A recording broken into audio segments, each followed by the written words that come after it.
d'un corbillard que pour ce digne pillard, moi je l'ai tant aimé,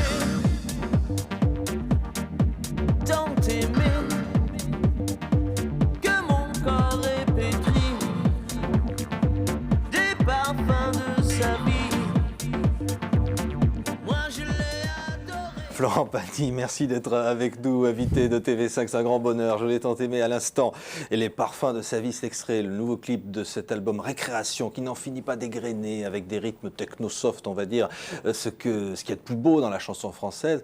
C'est un bonheur, toujours pour vous, de recréer comme ça, par l'interprétation, des chansons qui vous ont fait rêver.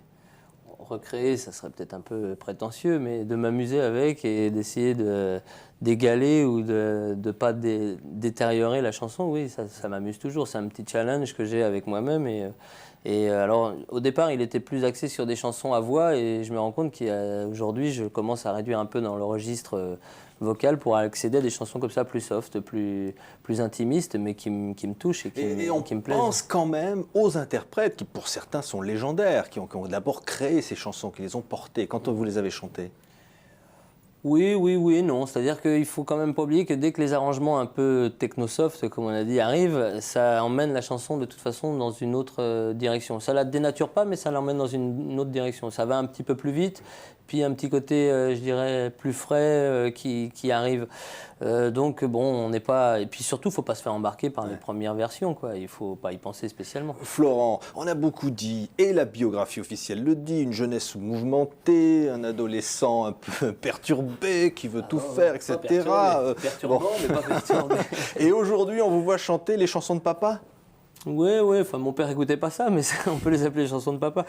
On remarque, en reprenant Joli Môme, on fait hommage à un auteur qui n'était pas un auteur de papa non plus, parce que c'était quand même un des plus gros rebelles qu'on ait eu, et puis le flambeau n'a pas tellement été repris de ce côté-là. Mais non, mais moi j'aime bien montrer que justement les choses qui ont existé avant peuvent encore exister aujourd'hui, que ça n'est des fois qu'une histoire de vernis ou que d'habillage, et là c'est la démonstration type de dire, voilà, en 61, en effet, j'étais dans mon landau, je suis né cette année-là, et 38 ans, 39 ans après, aujourd'hui, cette chanson-là, si tu y mets la production, elle existe, elle n'est pas ringarde, elle n'est pas larguée, dans son contenu, elle est bonne, elle est juste.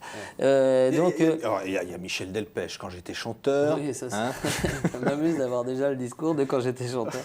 Mais elle raconte cette vie-là, parce que c'est pas un métier d'être chanteur, c'est plutôt une espèce de vie, une espèce de destin. Et elle le raconte avec une manière avec un cynisme qui m'a vraiment fait plaisir, quoi. Vous le retrouvez, ce que vous vivez, parce qu'on a dit, Florent Pagny, il a traversé des périodes de creux, peut-être qu'à un moment il y avait plus grand monde au téléphone, on vous n'y croyait plus, puis après ça devient le plus gros vendeur de disques, savoir aimer, des millions d'exemplaires vendus. Ouais. Vous vous dites quoi? Tout ça est un peu dingue? Disons que je me dis que tout ça est formidable, que la vie nous réserve de très belles surprises, et que c'est pas forcément dans les périodes les plus flashy, enfin les plus apparentes de bien-être ou de choses comme ça, où c'est là qu'on apprend le plus. Moi je sais qu'à la limite dans ma période la plus glauque, c'est là où j'ai pris le plus et les meilleures leçons, quoi. Donc il est vrai qu'en ayant pris ces leçons et en ayant pu ensuite réexister, j'ai pas fait les mêmes erreurs. Non, on va pas vous mettre dans une boîte ou de coller des étiquettes. Vous n'êtes pas là où on vous attend à chaque fois. J'essaye de ne pas être là. D'ailleurs, vous êtes quelquefois pas là du tout, parce que je crois que vous vivez la moitié du temps en Patagonie. Bon. Oui, j'ai la chance aussi. Mon destin a fait que j'ai rencontré mon autre moitié et qu'elle vient de là-bas. Donc, ayant des enfants, maintenant, on leur permet de vivre leurs deux origines, l'Argentine et la France.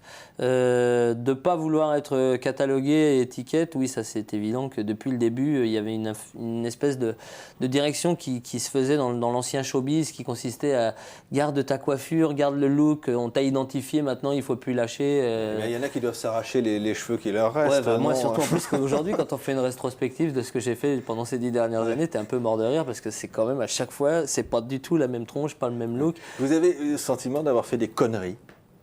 Ah moi, des conneries, j'espère que j'ai pas fini d'en faire même. Non, mais je veux dire par là que des conneries, c'est important de faire des conneries. Il y en a certaines qui sont très drôles, et puis il y en a d'autres qui te permettent d'apprendre pas mal, quoi. Et puis bon, après, des conneries, tout est relatif. Hein. C'est pas parce que les lois sont établies par un système qui est là que. Est-ce que qu'on fait des conneries.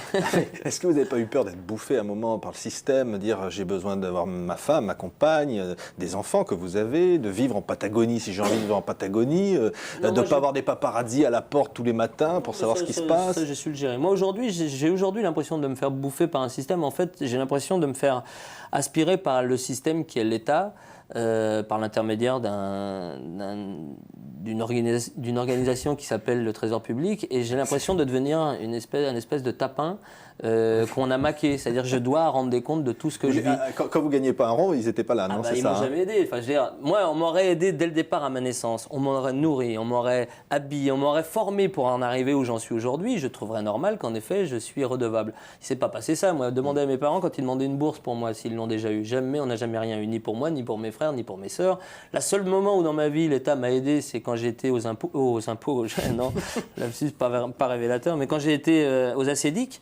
Et je peux me rendre compte avec le recul qu'ils ne m'ont pas rendu service. Parce que pendant un an, j'ai rien foutu parce que je touchais de l'argent de l'extérieur. Donc, je n'avais pas la niaque.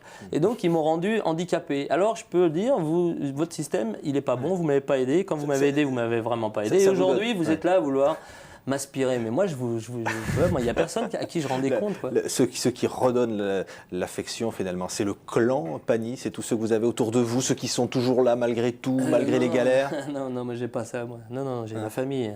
Ouais. J'ai eu en effet une période de ma vie où j'avais 20 potes, 30 potes, c'était la communauté, mais bon, j'ai appris que c'est des conneries aussi, donc à un certain moment, voilà. Mais bon, j'ai beaucoup rigolé, hein. Mais à un moment, je passais à autre chose. Et puis, c'est vrai que le fait d'avoir des enfants, d'un seul coup, te fait comprendre pourquoi tu es sur cette terre.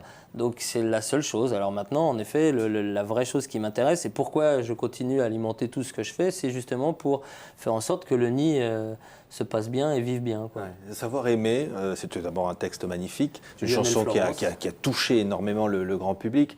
Vous êtes dit, je vais l'appliquer à moi-même. On vous a prêté un amour avec Vanessa Paradis, des ruptures, que vous n'avez jamais caché, tout ça. Ça n'a rien à voir avec savoir aimer. Savoir aimer est une vraie leçon de vie. C'est-à-dire, elle s'adresse pas, c'est pas une histoire d'amour sentimental comme j'ai pu avoir une histoire d'amour avec Vanessa ou avec d'autres femmes. C'est une histoire d'amour de son prochain. C'est une histoire de pouvoir simplement dire bonjour, d'avoir un petit clin d'œil et de pas être toujours à dire bonjour ou avoir un sourire pour espérer quelque chose derrière. C'est savoir donner sans reprendre, sans espérer quelque chose. Donc c'est une vraie leçon de vie qu'on a perdue parce que j'en reviens à la même chose. On nous apprend à courir après autre chose. Donc on nous apprend pas à s'entraider, avoir une solidarité ou des choses comme ça, quoi. Donc c'est vraiment comme ça que quand moi j'ai entendu cette chanson, j'ai dit putain mais moi aussi elle est pour moi, quoi, parce que moi aussi je m'enferme dans mon truc et je veux plus dire bonjour aux autres. Et les parfums de sa vie, Art Mingo, hein, oui, c'est le nouveau clip. Alors, on va voir grâce à Frédéric Ossert des images, c'est très sexy, hein. Ah bah oui, mais les parfums de sa vie, quand on écoute les parfums de sa vie, ça rappelle pas une mobilette, quoi. Donc à un certain moment, il fallait que ce soit en phase avec la chanson. Donc c'est très sexy. Et moi, je le regarde, je l'ai découvert. C'est-à-dire que moi, j'ai tourné les images, mon playback à Buenos Aires, et ils ont tourné La jeune fille à Paris, et je regrette de ne pas avoir été là. Bon, enfin, votre compagne ne doit pas se poser des questions. Pour les yeux, ça va. Ah bon. J'ai pas de problème de ce côté-là. Alors juste pour les yeux, on regarde un peu. Des parfums de sa vie, de sa vie, sa vie.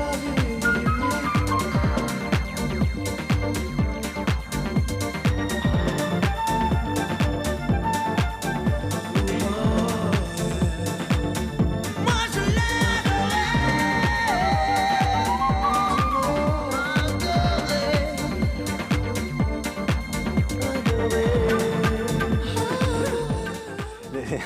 Il y a de quoi l'adorer. Ouais, ça c'est vrai, ça vous donne envie d'aimer, effectivement. Ouais, ça me donne envie de savoir l'avoir. aimer. Ouais. Il y a une continuité, il y a une logique là-dedans. Les premiers souvenirs de Florent, entendant des chansons, quand vous disiez c'est Chalon, c'est ça? Oh, c'est même avant, moi. J'ai chanté à 10 ans, moi. Depuis l'âge de 10 ans, j'ai chanté. Sans rêver faire une carrière, évidemment, au départ. Bah, disons qu'au départ, tu te dis pas que tu vas passer à la télévision. Mais en plus, il y a 30 ans de ça, donc la télé était un espèce, enfin, elle est toujours une espèce de boîte magique où on s'imagine pas dedans. Mais à cette époque, en effet, à 11 ans, je me retrouvais à chanter des chansons de Mariano, donc à avoir l'habitude de monter sur une scène. En plus, j'étais dans les majorettes de Bonneville avec mes frères, avec mon frère et mes Avec cette frangines. voix quand même assez extraordinaire. Oui, avec un ouais. espèce de timbre bizarre. Bah, surtout quand tu vois un gamin de 11 ans qui se met à chanter Mariano, tu te dis, oh bah lui il vient, qu'est-ce qu'il me fait? Mais et ça m'a permis de faire Florent, plein de kermesses. Je ne vous demanderai pas de chanter Le Prince de Madrid ou Non, Mexico tout de suite. Belle de Cadix. Non, mais c'est vrai que j'ai un peu lâché parce qu'au début c'était rigolo, puis après c'était devenu un peu un leitmotiv. Chaque fois que j'arrivais quelque part, on me branchait sur Mariano ou pour chanter. J'ai dit un jour, bon, allez, maintenant ça va, j'en veux pas Mariano, mais lâchez-moi avec cette histoire parce que je vais pas finir en opérette. Quoi. Qu'est-ce que c'est le bonheur en dehors de la chanson pour vous, Florent? C'est tout le reste. Ouais. C'est quoi? Non, mais la chanson, c'est génial. La chanson, chanter, c'est un truc génial. Être en studio, c'est un truc génial. Enregistrer des disques et devoir les promouvoir, c'est génial, mais il y a plein de moments où d'un seul coup tu fais attendez, je voudrais pas déraper quoi. Et puis se faire embarquer par cette spirale, ça devient une gestion interne. Où soit tu deviens total mégalo, soit tu deviens total parano. Donc c'est vachement dur à gérer. C'est ça qu'il faut arriver. Et le côté apparent est tellement magnifique que tu peux même pas te confier aux autres et essayer d'expliquer que si on peut avoir des fois un peu de tempérance, ça peut être pas mal. Et vous seriez prêt à tout claquer par amour, tout arrêter? À tout arrêter. Ouais. Dire au revoir, j'habite plus là. Oui. Oui. On va pas le dire trop fort. Non, mais c'est juste qu'on ne peut pas. Ouais. Je reviens à la conversation du début, je ne peux pas. J'appartiens à un système et si je veux tout arrêter, je ne peux pas parce que le trésor public me demandera de lui rendre des comptes. Non, mais c'est vrai, je plaisante pas. Ouais. C'est terrifiant. Ouais. Ah oui, oui. Maintenant je gagne du pognon, je ne m'appartiens plus. Quand même confiance. Non, je garde le sourire, mais Ouais. ils vont pas me la faire non plus, il faut se calmer quand même. Merci infiniment, Florence, d'être venue sur ce plateau. Récréation entre deux inspections du fisc, ça fait quand même. J'ai eu 6 Ou contrôles. inspections, Pour ça, je suis un peu... ça fait quand même plaisir. Merci infiniment. Et puis il faut écouter parce que tout ça, ça donne envie d'aimer la chanson, de redécouvrir même les versions originales. Et c'est des versions revigorantes, nouveautés, de la jeunesse. Merci Florent d'être venu Merci sur à ce vous. plateau. Merci à vous de nous avoir suivis. Et très très bonne journée à tous.